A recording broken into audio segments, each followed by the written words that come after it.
Somewhere right now, an iPhone is being completely taken over, and the person holding it has no idea it's happening.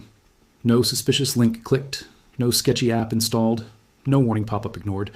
They simply visited a normal website, maybe one they've visited 100 times before. And in the background, without a single tap, their entire device was silently compromised. This is what's called a zero-click attack. And the eyes. Version making headlines right now is one of the most serious ones discovered in years. It's called Dark Sword, and if your iPhone hasn't been updated recently, you need to understand exactly what it does and why it can end with you locked out of your own Apple account entirely. Let's start with what makes a zero-click attack so different from the hacking threats most people already know about. Traditional phishing requires you to make a mistake. You have to click the fake link, open the Malicioso US attachment, or type your password into a fraudulent login page. That means traditional phishing, however dangerous, still depends on tricking a human being into doing something. Zero-click attacks remove that requirement entirely. There's no decision, point for you to get right or wrong. The exploit fires the moment your device processes a piece of data, in this case, simply loading a web page. And by the time anything visible happens, if anything happens at all, the damage is already done. You can be the most careful, security-conscious person in the world, never clicking a suspicious link in your life, and still get hit, because the attack isn't targeting your judgment. It's targeting flaws in the software itself. Dark Sword was disclosed in March 2026 by security researchers at Google's Threat Intelligence Group, along with the firms Lookout and iVerify. What they found W as a fully engineered exploit chain, not a single bug, but 6 separate vulnerabilities linked together, 3 of which were previously unknown. Zero-day flaws nobody had patched yet. The attack works through what's called a watering hole technique. Instead of attacking you directly, attackers compromise a legitimate website you might normally trust. A news site, a government portal, even something as ordinary looking as a messaging or social platform lookalike, and quietly plant the exploit code on it. When a vulnerable iPhone visits that page, hidden code fingerprints the device, checks what version of iOS it's running, and if it's within the vulnerable range, the exploit silently fires. No download, no install prompt, no visible glitch. The phone simply gets taken over while displaying a normal-looking web page the entire time. The scale of exposure here is genuinely massive. Researchers estimated that up to 270 million iPhones running iOS versions 18.4 through 18.7 were potentially vulnerable before patches rolled out. That's not a small, isolated bug affecting a handful of devices. That's a meaningful percentage of every iPhone in active use worldwide, sitting exposed to an attack that required absolutely nothing from the user to succeed. And this wasn't a theoretical research finding sitting in a lab somewhere. Dark Sword was found being actively used in the wild, deployed by multiple separate threat actors, including state-linked groups and commercial spyware vendors, targeting real people in Saudi Arabia, Turkey, Malaysia, and Ukraine, with attacks tied to government, financial, legal, and educational targets, not just random opportunistic victims. Here's where this connects directly to the warning in the title. Once an attacker has this level of silent access to a device, they're not just looking around out of curiosity. The payloads delivered through Dark Sword were built specifically to harvest data fast. Credentials, stored authentication tokens, account session information, and in many documented cases, cryptocurrency wallet seed phrases, extracted within seconds of the initial compromise. But the same level of access that lets an attacker grab a crypto wallet is more than enough to reach something almost everyone has stored on their iPhone, whether they think about it or not, their Apple ID session and the authentication methods tied to it. This is the part that turns a quiet, invisible infection into a full-blown nightmare. Your Apple ID isn't just a login. It's the master key to your entire digital life on that device. iCloud photos, backups, Find My Locatie, Ion data, saved passwords and keychain, payment information, and the 2-factor authentication codes that are supposed to protect all of it. If an attacker with device-level access can intercept those authentication codes or pull stored session tokens directly off the compromised phone, they don't need to guess your password or trick you into typing it anywhere. They can use what's already sitting on the device to take over the account directly. And once that happens, one of the very RST things a malicious actor typically does is change the Apple ID password and swap out the registered 2-factor devices, which immediately and completely locks the real owner out. Suddenly, you can't sign into iCloud. You can't access your own photos or backups. You can't use Find My to even attempt to track or remotely wipe your own stolen access. You're standing outside a digital identity that an hour earlier was entirely yours. It's worth being precise here because there are actually 2 related threats converging on the same outcome, and it's important to understand both. The first is exactly what we've been describing, a zero-click device compromise like Dark Sword that gives an attacker silent access without you doing anything wrong. at all. The second, separate but increasingly common threat is old-fashioned phishing, just aimed specifically at Apple users with growing sophistication throughout 2026. These campaigns end fake, your storage is full, or your account has been locked for security reasons emails, designed to create urgency and panic, pushing you toward a fraudulent login page that looks identical to Apple's real one. Type your credentials in there, and attackers can lock you out of your real account within minutes. The same end result as the zero-click path, just reached through a completely different door, one that requires you to click something, rather than requiring nothing at all.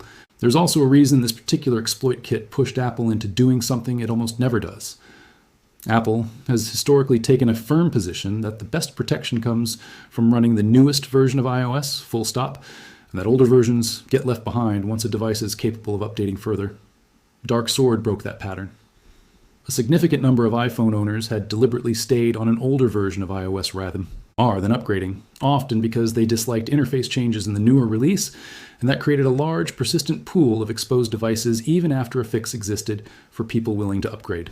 Faced with a threat being actively used against real targets across multiple countries, Apple made the unusual call to backport security patches to that older version too, rather than simply telling holdouts to upgrade or stay vulnerable. That alone tells you how seriously the security community and Apple itself were treating this particular exploit kit. It wasn't business as usual. It's also worth understanding who's actually behind attacks like this, because it reframes why this matters even if you don't think of yourself as an obvious target. Darksword wasn't built by a lone hobbyist hacker. The infrastructure and sophistication involved point toward well-funded operations, including state-linked surveillance groups and commercial spyware vendors who sell exploit access to governments and other paying clients. These aren't smash and grab. Criminals looking for a quick payout from one device. They're running structured campaigns, reusing the same exploit chain across multiple targets in multiple countries, refining their payloads to extract specific categories of high-value data efficiently. The fact that ordinary device owners can end up affected isn't necessarily because they were personally targeted by a nation-state. It's because once an exploit chain like this exists and gets used in the wild, the underlying vulnerability becomes a tool that other, less sophisticated attackers can eventually find and repurpose for their own, far more mundane financial theft. Well, after the original well-funded actors move on to their next target. There are a few warning signs worth knowing, even though zero-click attacks are specifically designed to avoid producing any. Unexpected battery drain that doesn't match your norm. HAL usage, your phone running noticeably hot without an obvious reason, apps crashing more frequently than usual, or your device behaving sluggishly out of nowhere can all sometimes point towards something running in the background that shouldn't be. None of these signs are definitive proof of compromise on their own, and most of the time they have a completely innocent explanation.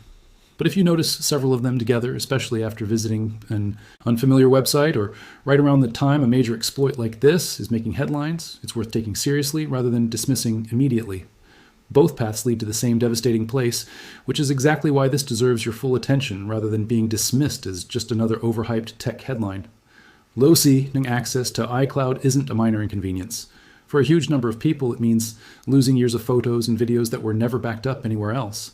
It means losing access to passwords stored in keychain across every account tied to that login. It can mean direct financial exposure if Apple Pay or saved payment methods get compromised in the process.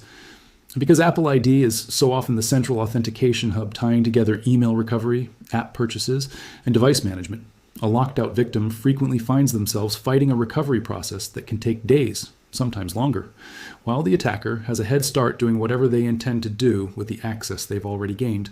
So here's what actually matters, practically starting today. The single most important thing you can do is update your iPhone immediately if you haven't already.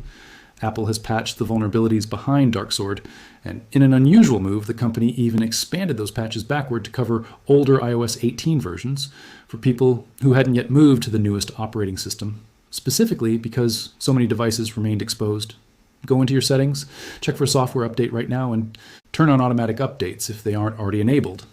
Because the gap between a vulnerability being patched and an attacker losing the ability to exploit it depends entirely on how quickly real devices actually receive that fix. If you handle anything particularly sensitive on your phone, cryptocurrency, confidential work communications, or you simply fall into a category that makes you a more likely target for sophisticated surveillance tools such as journalists, activists, government employees, or executives, seriously consider enabling lockdown mode. It's a built-in iPhone feat URA specifically designed to dramatically reduce the attack surface available to exactly this kind of sophisticated exploit chain by restricting the types of web content, message attachments, and complex code your device will process automatically. It does come with some trade-offs in everyday convenience, but for anyone facing elevated risk, that trade-off is absolutely worth it. Beyond updates, go check your actual account security right now, not someday. Open your Apple ID settings and review the list of devices currently signed in.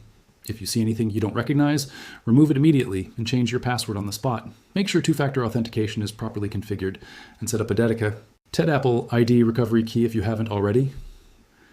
This is a physical, offline backup method that makes it dramatically harder for anyone to take over your account, even if they do manage to get partial access, because it requires something only you physically possess, rather than something that can be intercepted digitally. Be deliberately suspicious of any email, text, or notification claiming urgency around your Apple account, even if it looks completely legitimate. Real account problems from Apple PLE don't typically require you to panic click a link within minutes. If you ever get a message like that, don't click anything in it at all.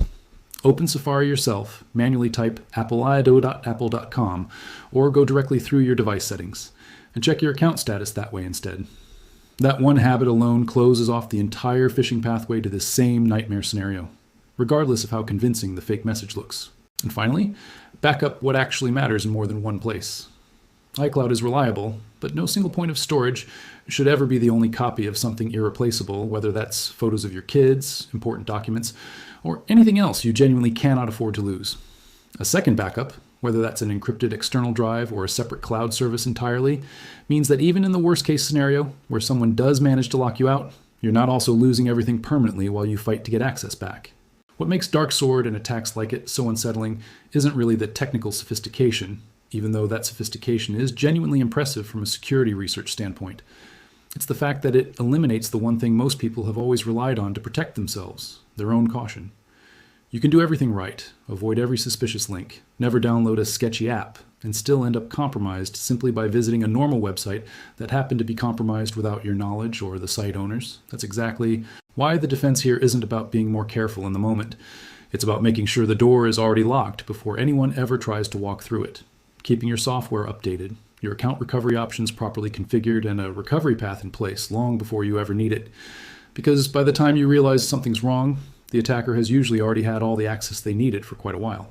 Don't wait for a locked out screen to be the moment you finally take this seriously. Go check for that software update right now, review your Apple ID's connected devices, and set up a recovery key today. It takes a few minutes, and it's the difference between this entire story being something you watched happen to other people and something that happens to you. It's also worth remembering that stories like this tend to fade from the headlines far faster than the underlying risk actually disappears. Dark Sword got patched, the coverage moved on, and most people who heard about it for a week in the spring of 2026 have probably already forgotten the specifics. But the pattern it represents isn't going anywhere. Exploit chains like this get discovered, used, patched, and eventually replaced by the next one, often built by the same groups, targeting the same underlying weaknesses in how phones process untrusted data automatically.